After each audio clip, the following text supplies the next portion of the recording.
Elan is a microprocessor-controlled ankle-foot system that can detect different surfaces and different walking speeds and styles and actively adapt to them.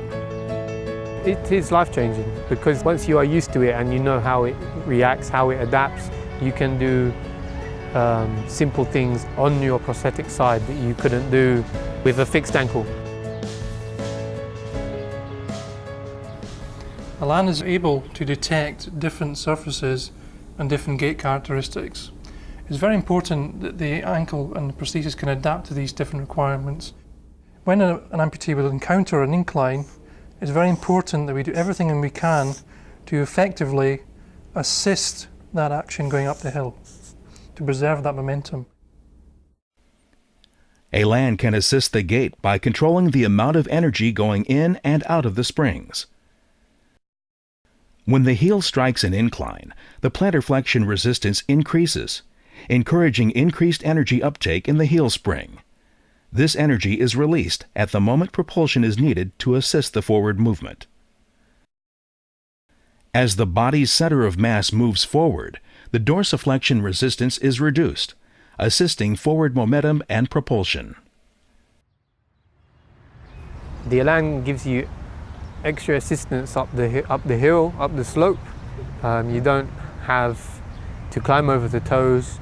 You progress through the foot, through mid-stance, and you roll onto the toes rather than having to climb up over. I was like if somebody was just coming behind me and pushing me just to help to, you say assist? Yes, assist. Just pushing in the back to make the ramp perhaps less difficult. The human body has a natural speed of walking which is determined by how efficient the muscles can convert calories and energy into actual movements. And the body wants to move at a specific speed to ensure that this optimum speed and control is preserved. The resistances at heel, toe, and ankle are controlled independently to ensure that the body moves across terrain most effectively. On level terrain, sensor settings affect heel spring stiffness and variable resistance in the ankle, and also affects the timing of resistance and energy release in the toe spring.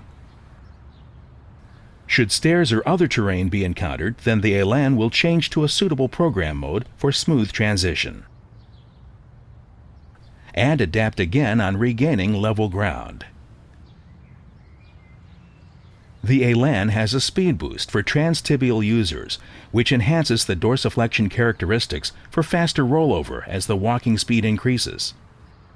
When a downslope is encountered, the propulsion momentum isn't what's required. What's required is a safe, stable transition of body weight across the ankle. And there'll be a natural tendency to walk down the ramp at the speed where the gait would try and run away with that person.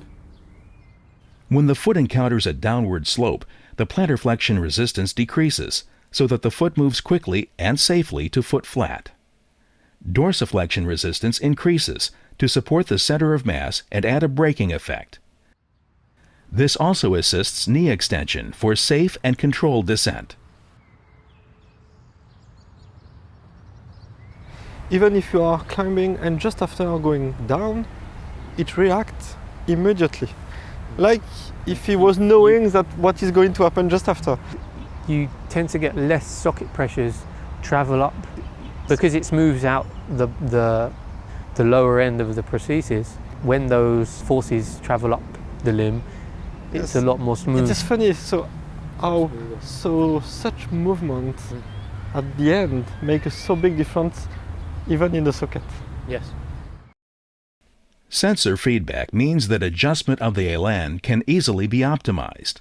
The clinician has full control of the setup parameters at initial fitting via a wireless connection that allows minute programming adjustments to be made on screen as the user walks around in his or her preferred gait style. After a few steps, you feel more stable just because the foot is totally flat on the floor in every situation. With a fixed ankle, the foot is winning, is a directive foot. With this one, I'm doing like I want. If you're used to having a fixed ankle and you have an adaptive ankle, it opens up a whole new world because you feel so much more stable and you can do more.